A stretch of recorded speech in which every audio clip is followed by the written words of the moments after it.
When I was a child, my parents and teachers told me about a man who was very strong. They told me he could destroy the world. They told me he could lift mountains. They told me he could part the sea. It was important to keep the man happy. When we obeyed what the man had commanded, the man liked us. But when we didn't obey what he had commanded, he didn't like us. He hated us. Some days he hated us so much he killed us. Other days he let other people kill us. We call these days holidays. On Purim, we remembered how the Persians tried to kill us. On Passover, we remembered how the Egyptians tried to kill us. On Hanukkah, we remembered how the Greeks tried to kill us. Blessed is he, we prayed. As bad as these punishments could be, they were nothing compared to the punishments meted out to us by the man himself. Then there would be famines. Then there would be floods. Then there would be furious vengeance. This was the song we sang about him in kindergarten. God is here, God is there, God is truly everywhere. Then snacks and a fitful nap. I was raised like a veal in the Orthodox Jewish town of Monsey, New York, where it is forbidden to eat veal together with dairy. Having eaten veal, one was forbidden to eat dairy for 6 hours. Having eaten dairy, one was forbidden to eat veal for 3 hours. One was forbidden to eat pig forever, or at least until the Messiah arrived.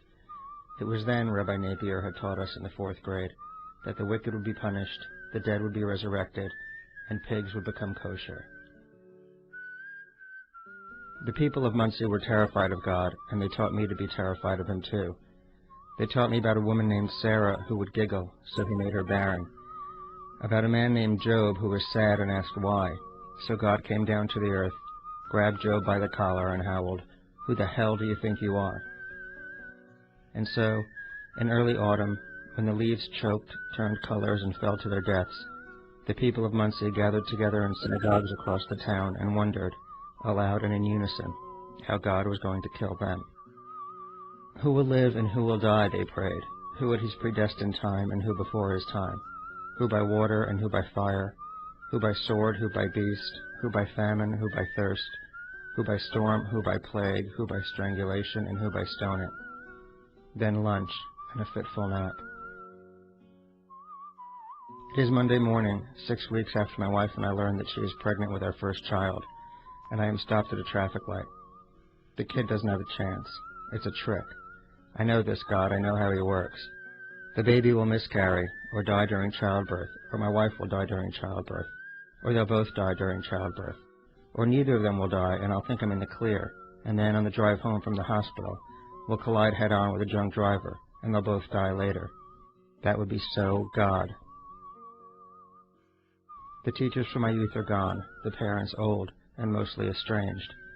The man they told me about, though, he's still around. I can't shake him. I read Spinoza, I read Nietzsche, I read National Lampoon. Nothing helps. I live with him every day, and behold, he is still angry, still vengeful, still, eternally, pissed off.